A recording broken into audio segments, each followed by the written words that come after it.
Vamos lá então. Parágrafo 310 e a catequese do Papa Francisco.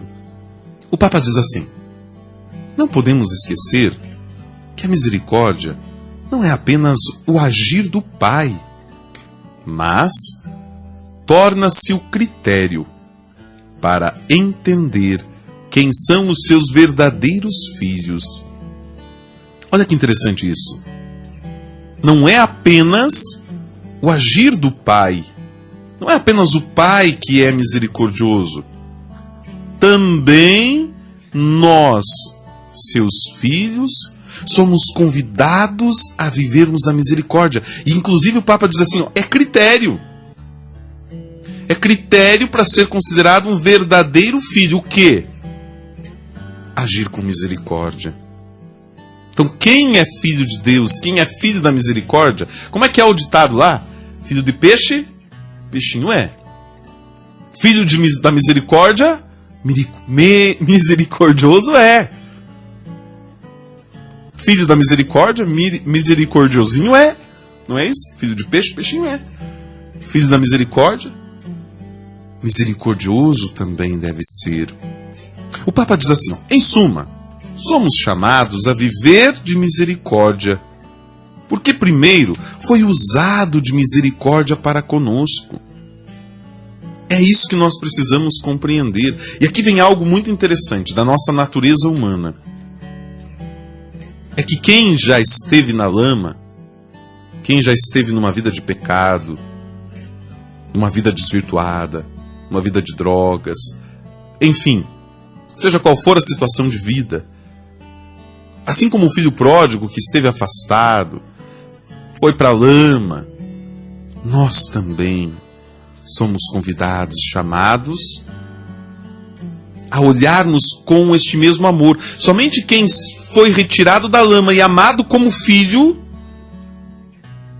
é capaz também de ter este mesmo amor, este mesmo olhar para com aqueles que ainda estão no pecado. E o que é interessante é que todos nós estamos no pecado. Essa que é a grande questão.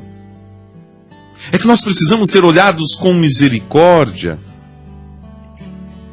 porque nós ainda vivemos da misericórdia e da graça de Deus. Não é um olhar de cima. Gente, viver a misericórdia não é um olhar de cima para baixo. Viver a misericórdia é olhar olho no olho. É olhar quem está na mesma situação que eu. A palavra de Deus nos ajuda. O Evangelho de Lucas nos diz: vós sereis julgados com a mesma medida com que julgardes. Esta é a medida da misericórdia. Nós seremos julgados na mesma medida em que nós julgarmos os outros. Olha lá, Mateus capítulo 7, do 1 ao 5. Não devemos julgar ninguém, mas se formos julgar, julguemos com o mesmo olhar que nós teríamos sobre nós, sobre os nossos pecados. Quando eu vou falar mal de alguém, eu deveria lembrar que aquilo poderia estar acontecendo comigo. Ah, vocês viram fulano e a fulana? O que aconteceu na casa deles? O que o filho fez? O que a filha fez? Lembre que podia ser o teu filho. Lembre que podia ser a tua filha. Lembre que podia ser você. Lembre que podia ser o teu marido, a tua esposa. Então, isso é viver a misericórdia. Não é olhar de cima para baixo. Ah, eu sou misericordioso. Eu olho lá de cima, eu estou aqui em cima e eu olho para baixo e eu vejo a miséria. Aí eu sou misericordioso. Olha que bonito. Não.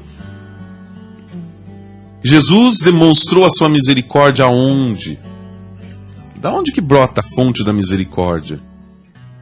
O que Jesus misericordioso, aquele Jesus do quadro da misericórdia, da Santa Faustina, o que ele está fazendo? Ele está apontando para o seu coração e do coração sai sangue e água. É ali na cruz, no supremo da dor humana.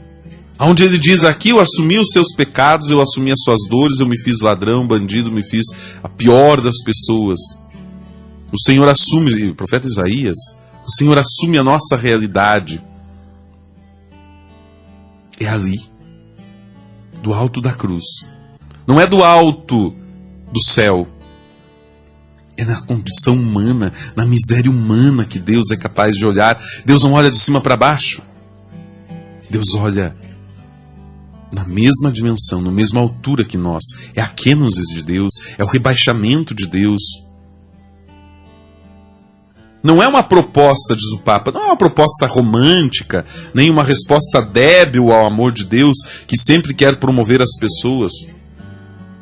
Porque a arquitrave que suporta a vida da igreja é a misericórdia. Então veja, não é apenas um romantismo, né?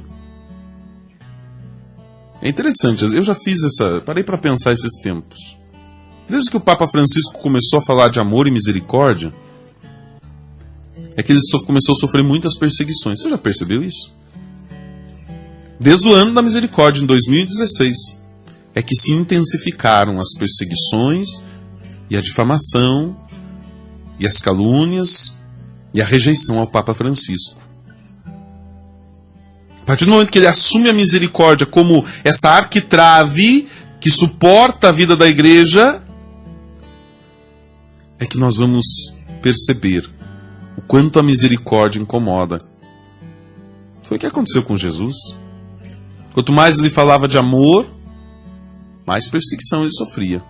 Quanto mais ele acolhia os pobres, os mendigos, as prostitutas, os pecadores, mais aquilo incomodava as autoridades religiosas. Autoridades religiosas daquele tempo.